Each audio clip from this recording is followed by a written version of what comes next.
Mantan penyerang PSM Makassar yang kini berseragam Persis Solo, Ramadan Sananta, terlihat mulai kesulitan mendapatkan menit bermain, padahal di musim lalu, ia tampil begitu gemilang dan disebut-sebut sebagai bibit unggul untuk striker timnas Indonesia.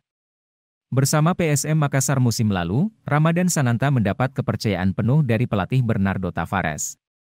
Ia kerap bermain sebagai starter atau paling tidak sebagai super sub di skuad berjuluk Pasukan Ramang itu.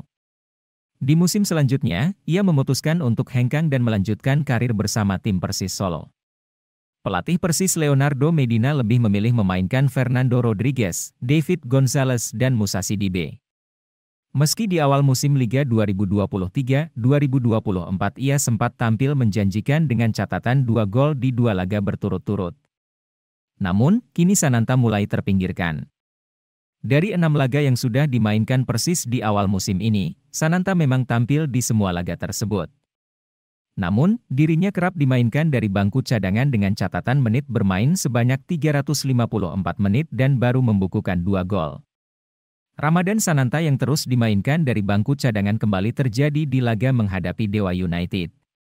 Bersama Persis Solo, Sananta jarang mendapatkan menit bermain karena kalah bersaing dengan pemain asing dan kini menjadi pemain pelapis.